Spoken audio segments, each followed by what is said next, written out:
नमस्ते बच्चों, कैसे हो? ठीक ठाक है ना? हाँ, मैं Chandrika MS Montepadavu high school Hindi शिक्षिका हूँ। बच्चों, हमारे हिंदी क्लास के लिए, आज के हिंदी क्लास के लिए आप सबको स्वागत है। आज आपको मैं एक बहुत ही मज़ेदार, बहुत ही विशेष एक पाठ आपके सामने प्रस्तुत करने जा रही हूँ। उससे पहले आप लोगों को एक छोटा सा आपका ब्रेन कैसे काम करता है देखना चाहती हूँ। तो बच्चों, मैं एक चित्र दिखाती हूँ, बोर्ड पर एक चित्र दिखाती हूँ, तो आपको बताना होगा यह चित्र क्या है। आप तो बहुत होशियार है, तो आप क्या करेंगे, मैं वहाँ जाते ही आप बता देंगे, तो तैयार रहना।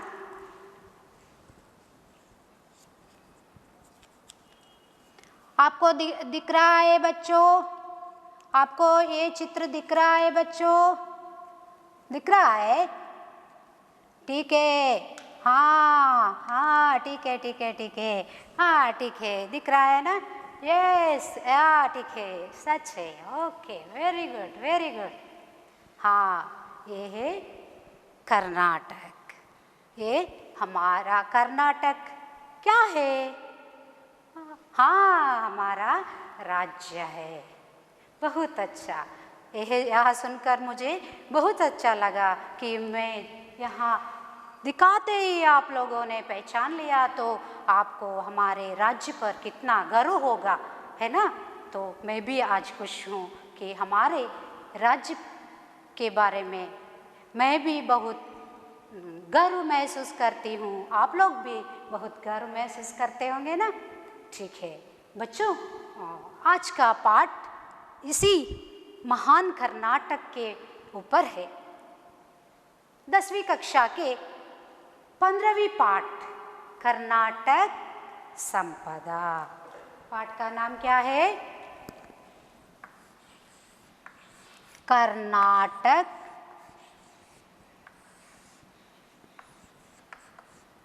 संपदा।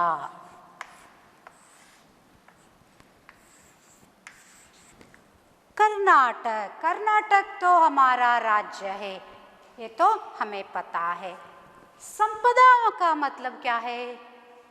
हाँ हाँ हाँ, ठीक है। संपदा का अर्थ है संपत्ति। संपत्ति का अर्थ है कन्नड़ में, ಕನ್ನಡದಲ್ಲಿ ಸಂಪತ್ತು. ಸಂಪತ್ತು ಅಂತ ಹೇಳಿದರೆ ಕೇವಲ ಹಣ, ಬಂಗಾರ, ಆಸ್ತಿ ಅಲ್ಲ ಅಲ್ವಾ? ಹೌದು, ಹಣ, ಬಂಗಾರ, ಆಸ್ತಿ ಅಲ್ಲ ಮಕ್ಕಳೇ. ಸಂಪತ್ತು ಅಂತ ಹೇಳಿದರೆ ಎಲ್ಲ ಬರ್ತದೆ. ಅಂದರೆ ಪ್ರಕೃತಿ ಸಂಪತ್ತು, ಮಾನವ ಸಂಪತ್ತು, ಹಾಗೆಯೇ ನಮ್ಮ ಭೂತಾಯಿಯ ಮಡಿಲಲ್ಲಿರುವಂತಹ ಸಂಪತ್ತು ಕೂಡ ನಮ್ಮ ಸಂಪತ್ತಿಯೇ ಆಗಿದೆ. भारत माता के यह सुपुत्री है ना, ये संपत भरित समृद्धित एक बेटी है। हमारा कर्नाटक जो है बहुत ही समृद्ध राज्य है।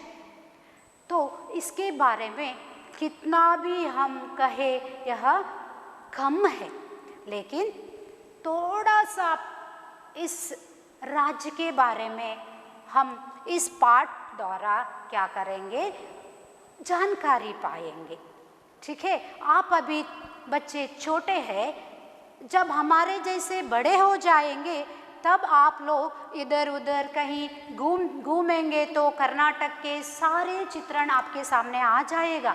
लेकिन अभी 14-15 साल के हैं आप, तो आपको हम क्या कर रहे हैं, इस पाठ द्वारा अभी सपना बो रहे हैं. ಸಪನಾ ಬೋನ ಅಂದರೆ ಏನು ಮಕ್ಕಳೇ? ಕನಸನ್ನು ಹುಟ್ಟಾಕ್ತಾ ಇದ್ದೇವೆ. ಕನಸನ್ನು ಹುಟ್ಟಾಕುವುದೇನು? ನಮ್ಮ ಕರ್ನಾಟಕದ ಪ್ರಕೃತಿ ಸೌಂದರ್ಯವನ್ನು ಹೇಗಿದೆ ಅನ್ನೋದನ್ನು ಈಗಲಿಂದಲೇ ಬೀಜವನ್ನು ಬಿತ್ತೇವೆ. ಅದನ್ನು ನೀವು ಬೆಳೆಸಿ ಬೆಳೆಸಿ ಬೆಳೆಸಿ ನಾಳೆ ಇಡೀ ಕರ್ನಾಟಕ ಸುತ್ತಿ ಬರಬೇಕು, ಇಡೀ ದೇಶ ಸುತ್ತಿ ಬರಬೇಕು ಅನ್ನುವಂತಹ ಒಂದು ಸದಭಿಲಾಷೆಯಿಂದ ಈ ಪಾಠವನ್ನು ಏನು ಮಾಡಿದ್ದಾರೆ, ನಿಮಗೆ ಇಟ್ಟಿದ್ದಾರೆ. अब हम पाठ पढ़ते पढ़ते ही हमारे ये कर्नाटक के प्रकृति सौंदर्य कैसा है और हमारे कर्नाटक में कौन कौन से बड़े लोग हैं और क्या क्या बड़े बड़े कारखाने हैं और जो फॉल्स है, जो नदियाँ हैं और राजवंश है और बहुत ही प्रसिद्ध जो शिल्पकलाएँ हैं और बड़े बड़े कविए हैं, इन सब के बारे में हम थोड़ा थोड़ा जानकारी हासिल करेंगे. सबसे पहले मैं क्या करती हूँ, पाठ पढ़ती हूँ. पढ़ना भी एक कौशल्य होता है बच्चों. हम यदि सीधे ऐसे वैसे शब्द पढ़ते जाते हैं तो वो हमें अर्थ नहीं होता है, समझ में नहीं आता है. पर जब हम पढ़ते हैं तो हमारे समझ में भी आना चाहिए. इसीलिए पढ़ना भी एक कला है, पढ़ते ही हमारे समझ में आ जाएगा. तो हम पहले पाठ के ओर जाएंगे. 15वीं पाठ कर्नाटक संपदा. यह पाठ ಸಂಕಲಿತ है बच्चों. ಸಂಕಲಿತ ಮೀನ್ಸ್ ಸಂಗ್ರಹಿಸಿರುವಂತಹದ್ದು. ಸ್ವಲ್ಪ ಸ್ವಲ್ಪ ಎಲ್ಲ ಕಡೆಯಿಂದ ಏನು ಮಾಡೋದು, ಸಂಗ್ರಹ ಮಾಡಿಕೊಂಡು ಏನು ಮಾಡಿದ್ದಾರೆ, ನಿಮಗೆ ಕೊಟ್ಟಿದ್ದಾರೆ. इस पाठ का उद्देश्य क्या है जानेंगे. प्रस्तुत निबंध देखिए, यह किस प्रकार की पाठ है. यह एक निबंध प्रकार, ಕನ್ನಡದಲ್ಲಿ ಪ್ರಬಂಧ ಅಂತ ಹೇಳಿ ಕರಿತೇವೆ. यह एक निबंधात्मक पाठ है. कर्नाटक संपद यह एक निबंधात्मक पाठ है. प्रस्तुत निबंध द्वारा छात्र कर्नाटक के अतीत वैभव, अतीत ಅಂದರೆ गत वैभव, ಅಂದರೆ प्राचीन काल से जो हमारे राज्य के वैभव है इसके बारे में हम जानकारी पाते हैं. वर्तमान प्रौद्योगिकी विकास तथा प्रकृति संपदा के साथ साथ इस राज्य के महान व्यक्तियों की साधना का परिचय प्राप्त करते हैं. ಈ ಪಾಠದಿಂದ ಪ್ರಕೃತಿ ಹಾಗೆ ಪ್ರಯೋಗಗಳು ಹಾಗೆ ಈ ಪಾಠದ ಇಲ್ಲಿರುವಂತಹ ಮಹಾನ್ ವ್ಯಕ್ತಿಗಳ ಬಗ್ಗೆ, ಅವರು ಮಾಡಿದಂತಹ ಸಾಧನೆಗಳ ಬಗ್ಗೆ ನಾವೇನು ಮಾಡ್ತೇವೆ, ಪರಿಚಯವನ್ನು ಪಡ್ಕೊಳ್ತೇವೆ. कर्नाटक राज्य भारत देश का प्रगतिशील राज्य है. कैसे राज्य है? प्रगतिशील.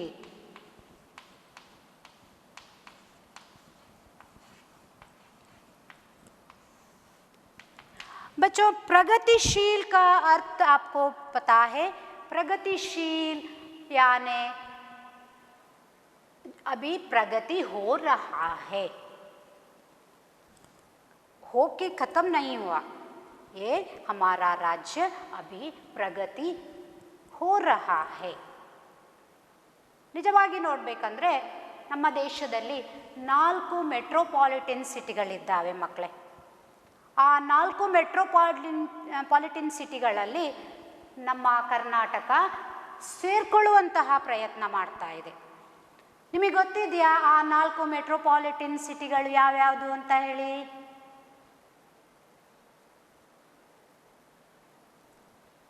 ಇಲ್ವಾ? ತೊಂದರೆ ಇಲ್ಲ. वो 4 मेट्रोपॉलिटन सिटी है.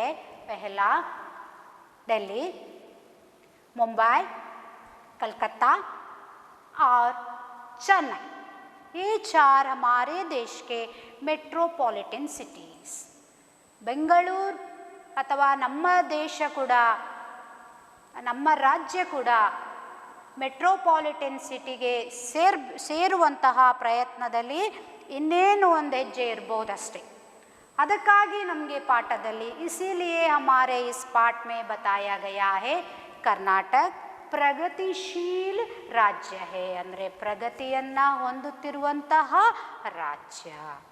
यहाँ की आबादी लगभग 6 करोड़ से ऊपर है. आबादी का अर्थ है बच्चों, जब जब मैं कुछ शब्द को दो बार कहती हूँ तो आप लोग क्या करना है, या नया शब्द आता है तो आपको उस शब्द के पीछे पेंसिल से अंडरलाइन करना है, रेखांकित करना है. उसके बाद वहीं आप लोग क्या कीजिए, उसका अर्थ लिख लीजिए. ठीक है ना? ठीक है. आबादी का अर्थ है ಜನಸಂಖ್ಯಾ. ಒಂದು ಪ್ರತಿಯೊಂದು ದೇಶದಲ್ಲಿ ಆಗಿರಬಹುದು, ರಾಜ್ಯದಲ್ಲಿ ಆಗಿರಬಹುದು, ಅಲ್ಲಲ್ಲಿರುವಂತಹ ಜನಸಂಖ್ಯೆಯನ್ನು ಏನು ಮಾಡ್ತಾರೆ, ಲೆಕ್ಕ ಹಾಕ್ತಾರೆ. उसी प्रकार हमारे राज्य की जनसंख्या है 6 करोड़ से ऊपर. ಮೊನ್ನೆ ನಾನು ನೋಡ್ತಾ ಇರುವಾಗ 6 ಕೋಟಿ, ಲಕ್ಷ ಅಲ್ಲ, 6,41,00,000 ಜನಸಂಖ್ಯೆ ನಮ್ಮ ರಾಜ್ಯದಲ್ಲಿ ಇದೆ ಅಂತ ಹೇಳಿ ತಿಳಿದು ಬಂದಿದೆ. ಅದಕ್ಕಿಂತ ಹೆಚ್ಚು ಕೂಡ ಇರ್ಬೋದು. ಸೊ 6 ಕರೋಡ್ ಸೇ ऊपर 6 ಕೋಟಿಗಿಂತಲೂ ಹೆಚ್ಚು ಏನಿದೆ ನಮ್ಮ ರಾಜ್ಯದ ಜನಸಂಖ್ಯೆ ಇದೆ. प्रकृति माता ने कर्नाटक राज्य को अपने हाथों से संवारकर सुंदर और समृद्ध बनाया है. देखिए, प्रकृति माता को भी हमारे कर्नाटक के ऊपर बहुत ही प्यार है. माँ होती है ना, माँ को अपने बच्चे पर बहुत ही प्यार होता है. ओ माँ अपने बच्चे को कितने कितने अच्छी कपड़े लेकर पहनाती है, उसका श्रृंगार करती है. देखा है ना आपने? ಅಮ್ಮ ಮಗುವನ್ನು ಇಲ್ಲಿ ಒಂದು ಚಿಕ್ಕ ಮಗು ಇರುವಾಗ ಇಲ್ಲಿ ಒಂದು ಬಟ್ಟೆ ಇಡ್ತಾರೆ, ಇಲ್ಲಿ ಇಡ್ತಾರೆ, ಕಣ್ಣಿಗೆಲ್ಲ ಬರೀತಾರೆ. ಯಾಕೆ ಅಂದರೆ ಆ ಮಗುವನ್ನು ಹಾಗೆ ಶೃಂಗಾರ ಮಾಡಿಕೊಂಡ್ರೆ ಅದಕ್ಕೆ ಅಷ್ಟು, ತಾಯಿಗೆ ಅಷ್ಟು ಖುಷಿ ಆಗ್ತದೆ. ಅಂದರೆ ಚಂದ ಮಾಡೋದು, ನನ್ನ ಮಗು ಚಂದ ಇರಲಿ ಅಂತ. उसी प्रकार प्रकृति माता के ये विशेष बच्ची है ना, इसको भी अपने हाथों से ತನ್ನ ಕೈಯಾರೆ ಅದು ಏನು ಮಾಡಿದೆ, ಶೃಂಗಾರ ಮಾಡಿ, ಸಜಾಕರ್, ಚಂದ ಡೆಕೋರೇಷನ್. ಮನೆಗೆ ಯಾರಾದರೂ ನೆಂಟರು ಬರ್ತಾರೆ ಅಂದರೆ ನಾವೇನು ಮಾಡ್ತೇವೆ, ನೀಟಾಗಿ ಎಲ್ಲ ನೀಟಾಗಿ ಇಡ್ತೇವೆ, ಹಾಗೆ ಚಂದ ಎಲ್ಲ ನೀಟ್ ಅಂದರೆ ಚೆನ್ನಾಗಿದೆ ಅಂತ ಹೇಳಿ. उसी प्रकार प्रकृति माता ने हमारे कर्नाटक माता, कन्नड़ांबे, कर्नाटक माता को क्या किया है, अपने हाथों से सुंदर और समृद्ध बनाया है.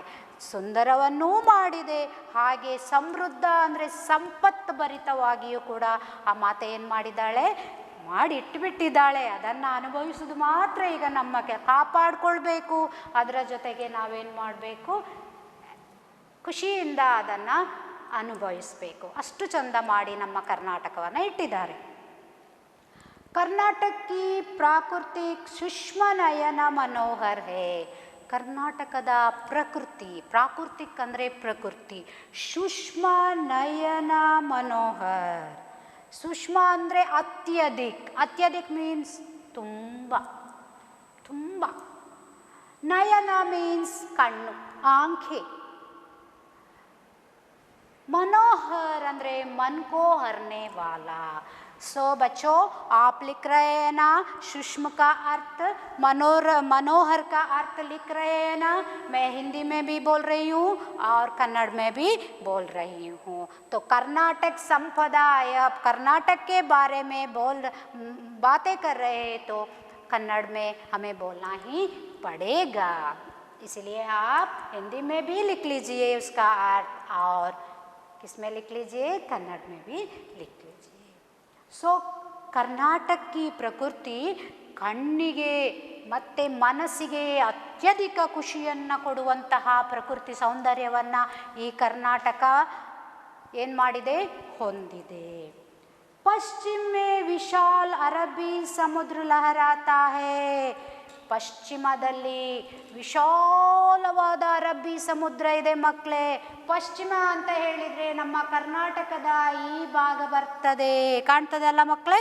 ನೋಡಿ ಇಲ್ಲಿ ನಾನಿಲ್ಲಿ ಒಂದು ತೋರಿಸ್ತೇನೆ. ಇದು ನಮ್ಮ ಕರ್ನಾಟಕ ಅಂತ ಹೇಳಿ, ಆದರೆ ಇದು ಪಶ್ಚಿಮ ಭಾಗ ಮಕ್ಕಳೇ. ಇಲ್ಲಿ ನೀಲಿ ಬಣ್ಣದ್ದು ನಿಮಗೆ ಕಾಣ್ತಾ ಇದೆ ಅಲ್ವಾ? ಈ ನೀಲಿ ಬಣ್ಣ ಏನನ್ನ ತೋರಿಸ್ತದೆ ನಮ್ಮ ಭೂಪಟದಲ್ಲಿ ಅಂತ ಹೇಳಿದರೆ ಸಮುದ್ರವನ್ನ, ಸಮುದ್ರ को दिखाता है. नीला रंग भूपट में क्या दिखाता है? समुद्र के बारे में दिखाता है. विशाल अरबी समुद्र है. आप लोग मैंगलोर, उडुपी, कुंदापुर, भटगढ़ ऐसे प्रदेश में जाते हैं तो आपको वह विशाल अरबी समुद्र देखने के लिए मिलता है. हम पश्चिम में, यह पश्चिम के भाग है, पश्चिम में विशाल अरबी समुद्र है. पश्चिम में क्या है? विशाल अरबी समुद्र है. यह भी एक आपके लिए एक प्रश्न आएगा. उस प्रश्न के पहला पॉइंट भी होगा बच्चों, याद रखिए. पश्चिम में क्या है? विशाल अरबी समुद्र है. इसी प्रांत में दक्षिण से उत्तर के छोर तक फैली लंबी पर्वतमालाओं को पश्चिमी घाट कहते हैं. दक्षिण से, दक्षिण, ಉತ್ತರ. ನಮಗೆ ದಿಕ್ಕುಗಳು ಗೊತ್ತುಂಟಲ್ಲ? ಉತ್ತರ ದಕ್ಷಿಣ ನಾವು ಯಾವಾಗ ಮೇಲಿಂದ ಕೆಳಗೆ ಹೇಳ್ತೇವೆ ಸಮಾಜ ಪರಿಚಯದಲ್ಲಿ. ಈ ದಕ್ಷಿಣದಿಂದ ಹೀಗೆ ಉತ್ತರದ ಹೀಗೆ ಹೋಗ್ತದೆ ನಮ್ಮ ಭಾರತದ ಮ್ಯಾಪ್. ಸಾಮಾನ್ಯ ನಾವು ಇಲ್ಲಿದ್ದೇವೆ ಹೀಗೆ ಬರ್ತದೆ ಅಲ್ವಾ ಮಕ್ಕಳೇ?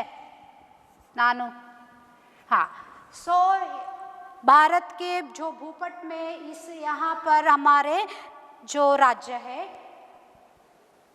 यहाँ दक्षिण से उत्तर की चोर इल्ली यहाँ तक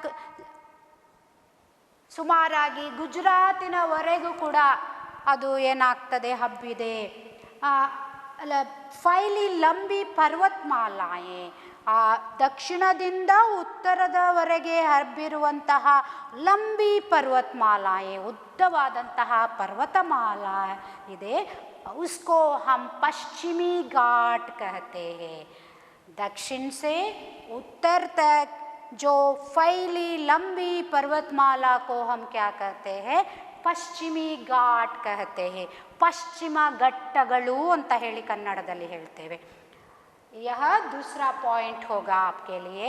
पहला, पश्चिम में विशाल अरबी समुद्र है. दक्षिण से उत्तर तक फैली लंबी पर्वतमालाओं को क्या कहते हैं? पश्चिमी घाट कहते हैं. 2 पॉइंट हो गया आपके प्रश्न के उत्तर का. प्रश्न क्या है बाद में देखेंगे, ठीक है ना? ओके. इन्हीं घाटों का कुछ भाग सह्याद्री कहलाता है. दक्षिण से उत्तर के दिशा में जो घाट जाता है ना, उसमें कुछ भाग ಅಂದರೆ देखिए ಕರ್ನಾಟಕ ಇಲ್ಲಿದೆ, ಇಲ್ಲಿ ಬರುವಾಗ ಈಚೆ ಕೇರಳ ತಮಿಳುನಾಡೆಲ್ಲ ಬರ್ತದೆ, ಈಚೆ ಮೇಲೆ ಹೋದರೆ ಗುಜರಾತ್ ಬಾಂಬೆ ಮಹಾರಾಷ್ಟ್ರ ಎಲ್ಲ ಬರ್ತದೆ. ಆಗ ಇದರ ಕೆಲವು ಭಾಗಗಳು ಏನಂತ ಕರಿತೇವೆ ನಾವು? ಸಹ್ಯಾದ್ರಿ ಪರ್ವತಗಳು. ಸಹ್ಯಾದ್ರಿ ಕಹತೆ ಹೇ. ಜೋ ಕನ್ನಡದಲ್ಲಿ ನಾವು ಹೇಳ್ತೇವೆ ಘಟ್ಟದಿಂದ ಕೆಳಗೆ, ಸಾಮಾನ್ಯ ಮಲೆನಾಡಿನಿಂದಲೂ ಸ್ಟಾರ್ಟ್ ಆಗ್ತದೆ ಈ ಸಹ್ಯಾದ್ರಿ ಪರ್ವತಗಳು. ಚಿಕ್ಕಮಗಳೂರು, ಮಂಗಳೂರು ಆಚೆ ಹಾಗೆ ಕೋಸ್ಟಲಲ್ಲಿ ಹೋಗುವಾಗ ಹಾಗೆ ಮಲೆನಾಡಿನ ಕೆಲವು ಪ್ರದೇಶಗಳು ಎಲ್ಲ ಈ ಸಹ್ಯಾದ್ರಿ ಪರ್ವತ ಶ್ರೇಣಿಯಲ್ಲಿಯೇ ಬರ್ತದೆ. ಹಾಗಾಗಿ आप जब भी दक्षिण कन्नड़ या उडुपी, स्पेशली आप दक्षिण कन्नड़ जाते हैं तो देखेंगे किसी एक के घर ऊपर है तो किसी एक के घर नीचे है, क्योंकि वो वो सारा ಪ್ರದೇಶ है ಘಾಟ್ ಪ್ರದೇಶ. ಘಾಟ್ ಅಂದರೆ ಘಟ್ಟ ಪ್ರದೇಶ, ಗುಡ್ಡವೇ ಇರುವುದು. ಆ ಗುಡ್ಡದಲ್ಲಿಯೇ ಆ ಇಡೀ ಊರು, ಜಿಲ್ಲೆ, ಡಿಸ್ಟ್ರಿಕ್ಟ್ ಇರುವಂತಹದ್ದು. ಹಾಗಾಗಿ ಸಮತಟ್ಟಾದಂತಹ ಪ್ರದೇಶವನ್ನು ನಾವಿಲ್ಲಿ ಕಾಣಲಿಕ್ಕೆ ಸಾಧ್ಯ ಇಲ್ಲ. ಸೊ पश्चिमी घाट के कुछ प्रदेश को हम क्या कहते हैं, सह्याद्री पर्वत श्रेणिಗಳು, सह्याद्री पर्वत श्रेणी. दक्षिण में नीलगिरी की पर्वतमाला ये शोभा है. हागे कर्नाटक, उसी प्रकार कर्नाटक के ऐसे दक्षिण में नीचे आते आते नीलगिरी पर्वत ಶ್ರೇಣಿಯ, ನೀಲಗಿರಿ ಪರ್ವತ ಶ್ರೇಣಿಗಳು ನಮಗೆ ಕಾಣಲಿಕ್ಕೆ ಸಿಗ್ತದೆ. ಕೇರಳ, ಕರ್ನಾಟಕದ ಕೆಲವು ಭಾಗ, ಕೇರಳ, ತಮಿಳುನಾಡಿಗೆಲ್ಲ ಬರುವಾಗ ನೀಲಗಿರಿ ಪರ್ವತ ಶ್ರೇಣಿಗಳು ಸಿಗ್ತದೆ. सो इस प्रकार 3-4 जो पॉइंट है, यह कर्नाटक के प्रकृति सौंदर्य के बारे में लिखिए. ऐसा प्रश्न आता है तो आप कितना आसानी से आप क्या कर सकते हैं, प्रश्न के उत्तर लिख सकते हैं. हम आगे जाते हैं. कर्नाटक में कन्नड़ भाषा बोली जाती है. सो बच्चों, कर्नाटक के राज्य भाषा का नाम क्या है? कर्नाटक में कौन सी भाषा बोली जाती है? कन्नड़ भाषा. या कन्नड़ भाषा बोली जाती है. कर्नाटक में ऐसे तो देखी जाए तो बहुत भाषाएं हैं, लेकिन कर्नाटक के राज्य भाषा, जो आडलित भाषा, सभी लोग जो जानते हो, बोलते हैं, वह भाषा क्या है? कन्नड़ है. कर्नाटक के राज्य भाषा कौन सा है? कन्नड़ है. इसीलिए मैंने पहले कहा था कर्नाटक संपदा पाठ है, तो मुझे कन्नड़ में थोड़ा बोलना ही पड़ेगा, चाहिए, क्योंकि यह हमारा राज्य भाषा है, मदर टंग है. और इसकी राजधानी बेंगलुरु है. कर्नाटक के राजधानी कौन सी है? बेंगलुरु है. हाँ, आप लोगों में कितने लोग बेंगलुरु गए हैं? 1, 2, 3. वाह, अरे वाह वाह वाह वाह. तो और भी थोड़े बड़े हो जाएंगे तो आप सभी बेंगलुरु एक ना एक दिन जरूर जाएंगे. कर्नाटक के भाषा कन्नड़ है और कर्नाटक के राजधानी कौन सी है? बेंगलुरु है. यह एक अंक के लिए आ सकता है, कभी कभी आ सकता है. यहाँ देश विदेश के लोग आकर बस गए हैं. कर्नाटक बेंगलुरुल्ली बड़ी कन्नडिगರು मात्र. बेंगलुरु में केवल कन्नड़ के, कर्नाटक के लोग ही नहीं है, देश विदेश हमारे अलग अलग राज्य के लोग आकर बसे हैं, अपने ज़िंदगी यहाँ देखे हैं, या ज़िंदगी को यहाँ से संवार कर जी रहे हैं. विदेश से भी आए हुए हैं, यहाँ बसे हैं. कर्नाटक सारे विश्व को, बेंगलुरु सारे विश्व को उसके ओर आकर्षित कर रहा है. बेंगलुरु शिक्षा का ही नहीं, बल्कि बड़े बड़े उद्योग धंधों का भी केंद्र है. राजधानी कहते हैं तो वहाँ शिक्षा, एजुकेशन तो बहुत अच्छा होता है, लेकिन ओनली एजुकेशन मात्र अಲ್ಲ, ಶಿಕ್ಷಣ ಮಾತ್ರ ಅಲ್ಲ, ಅಲ್ಲಿ ಬಡೆ ಬಡೆ ಉದ್ಯೋಗ, ದೊಡ್ಡ ದೊಡ್ಡ ಉದ್ಯೋಗಗಳು, ಜಾಬ್, ಕೆಲಸ, ಹಾಗೆಯೇ ಕಾರ್ಖಾನೆಗಳು ಕೂಡ ಇಲ್ಲಿ ಇದೆ. ऐसे होने के कारण ही देश विदेश के लोग यहाँ आकर बसे हैं. यहाँ प्रसिद्ध भारतीय विज्ञान संस्था, देखिए वहाँ क्या क्या है, कुछ प्रसिद्ध के नाम ही यहाँ बताए गए हैं. उसके अलावा बहुत कुछ है, लेकिन जो प्रसिद्धि पाए हुए हैं, ಫೇಮಸ್ ಆಗಿರುವಂತಹ ಕೆಲವು ಸಂಸ್ಥೆಗಳು, ಅಂದರೆ ಬೆಂಗಳೂರಿನ ಹೆಮ್ಮೆಯ ಸಂಸ್ಥೆಗಳನ್ನು ಏನು ಮಾಡಿದ್ದಾರೆ, ಇಲ್ಲಿ ಹೇಳಿದ್ದಾರೆ. ಭಾರತೀಯ ವಿಜ್ಞಾನ ಸಂಸ್ಥಾ, ಇಂಡಿಯನ್ ಇನ್ಸ್ಟಿಟ್ಯೂಟ್ ಆಫ್ ಸೈನ್ಸ್ ಅಂತ ಹೇಳಿ ಕರೀತಾರೆ. ಬಹಳ ಹೆಮ್ಮೆಯ ವಿಷಯ ಅದು ನಮ್ಮ ಬೆಂಗಳೂರಲ್ಲಿದೆ ಅಂತ ಹೇಳಿ ಮಕ್ಕಳೇ. ಹೆಚ್ಚಿನ ವಿದ್ಯಾರ್ಥಿಗಳು ಅಲ್ಲಿ ಸೇರಬೇಕು, ಕಲಿಬೇಕು ಅನ್ನುವಂಥ ಆಸೆಯನ್ನು ಕನಸನ್ನು ಇಟ್ಕೊಂಡಿರ್ತಾರೆ. ಆದರೆ ಎಲ್ಲರಿಗೆ ಸಾಧ್ಯ ಆಗುವುದಿಲ್ಲ. ಆ ಸಂಸ್ಥೆ ನಮ್ಮ ಬೆಂಗಳೂರಲ್ಲಿದೆ. HAL, HMT, आपने सुना होगा आपके पिताजी से या आपके दादाजी के हाथ में ऐसा एक वॉच होता है. देखिए आपको दिखाई दे रहा है ये वॉच, स्टील जैसा होता है एक वॉच. जब मैं छोटी थी तो मेरे पिताजी ने मेरी माँ को एक ऐसा वॉच देकर दिया था. वो वॉच है HMT ವಾಚ್ ಕಟ್ಟಿದಾನೆ ಅಂದರೆ ಅವ ದೊಡ್ಡ ಜನ ಅಂತ ಹೇಳಿ ಆಗ ಆಗ್ತಿತ್ತು. मेरे माँ के बाद मैं भी जब कॉलेज तक डिग्री तक आई तो वही वॉच पहनती थी. कितना गर्व से पहनती थी. आजकल अलग अलग तरह के वॉच आया है, लेकिन अब HMT जो कारखाना है दुर्भाग्यवश से यह वॉच बनाना छोड़ दिया है. वे अलग अलग टूल्स बना रही है. ITES, BHEL, BEL जैसी बहुत ಸಂಸ್ಥಾಯೆ है. ಕರ್ನಾಟಕದಲ್ಲಿ HMT ಒಂದೇ ಅಲ್ಲ, ಬೇರೆ ಬೇರೆ ದೊಡ್ಡ ದೊಡ್ಡ ಸಂಸ್ಥೆಗಳಿದ್ದಾವೆ. ಉದಾಹರಣೆಗೆ HAL ಅಂದರೆ ಹಿಂದೂಸ್ತಾನ್ ಏರೋನಾಟಿಕಲ್ ಲಿಮಿಟೆಡ್. ITE यानी इंडियन टेलीफोन इंडस्ट्रीज. BEL माने भारत इलेक्ट्रॉनिक लिमिटेड. BHEL का अर्थ है भारत हेवी इलेक्ट्रिकल्स लिमिटेड. ऐसे विस्तार रूप को लिखने के लिए आपको क्या कहेंगे, परीक्षा में 1 देंगे. इंटरनेट पार्ट से आपको क्या देंगे, 2 है और यहाँ 5 है. ऐसे 7 जो आएगा, इनमें से 1 विस्तृत रूप में लिखने के लिए आपको देंगे. उसके लिए 1 अंक होगा. तो आप 1 हफ्ता या 15 दिन तक डेली 1 बार इसको बोलेंगे तो आपको याद रहेगा. इसे सिलिकॉन सिटी भी कहा जाता है.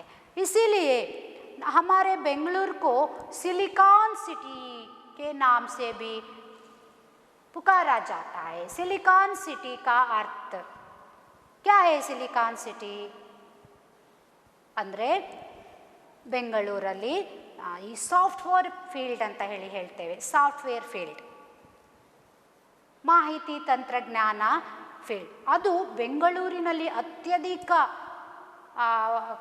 ಕಂಪನಿಗಳು ಇರೋದ್ರಿಂದ, ದೇಶ ವಿದೇಶಗಳ ಅತ್ಯಂತ ಹೆಚ್ಚು ಕಂಪನಿಗಳು ನಮ್ಮ ಬೆಂಗಳೂರಲ್ಲಿ ಇರೋದ್ರಿಂದ ನಾವು हम बेंगलुरु को क्या कहते हैं, सिलिकॉन सिटी के नाम से भी कहते हैं. ಬೆಂಗಳೂರು ಕೇವಲ ಸಿಲಿಕಾನ್ ಸಿಟಿ ಈಗ ಆಗಿದೆ ಮಕ್ಕಳೇ, Bengaluru garden city B A. Bengaluru garden city B ಹೌದು, ಸಾಂಸ್ಕೃತಿಕ ಸಿಟಿ ಕೂಡ ಹೌದು. ಎಷ್ಟೆಲ್ಲ ಏನಿದೆ ಹೆಸರು ನಮ್ಮ ಈ ಬೆಂಗಳೂರಿಗೆ ಇದೆ. देखिए बेंगलुरु कितना हम थोड़ा कुछ अभी तक पढ़े हैं, लेकिन बेंगलुरु में बहुत सारे वो बताते जाएंगे तो पूरा दिन एक ही पैराग्राफ के लिए हम क्या करेंगे, बताते ही जाएंगे. वो कभी समय नहीं मिलेगा, ऐसा है.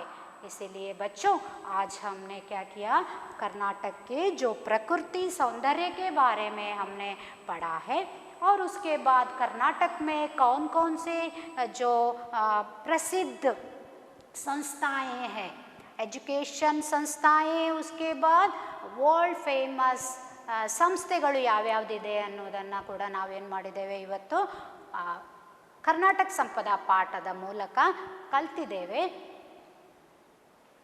आपके लिए एक गृहपाठ देती हूँ. क्या है, आप जब कल आएंगे तो आप लोग क्या कीजिए, कर्नाटक के प्रकृति सौंदर्य के बारे में लिखिए. इस प्रश्न का उत्तर 1-1 पॉइंट 4 पॉइंट बना के मैंने बताया ना, उसको सीख के आप आना होगा और आगे भी थोड़ा कुछ, यदि आप इंटरेस्टेड है, आपको 2 पैराग्राफ पढ़ने से आगे भी क्या है यह जानने की उत्सुकता है, तो थोड़ा कुछ आप पढ़कर आइए, मुझे भी बताइए। पाठ सुनने के लिए धन्यवाद बच्चों, कल हम मिलेंगे।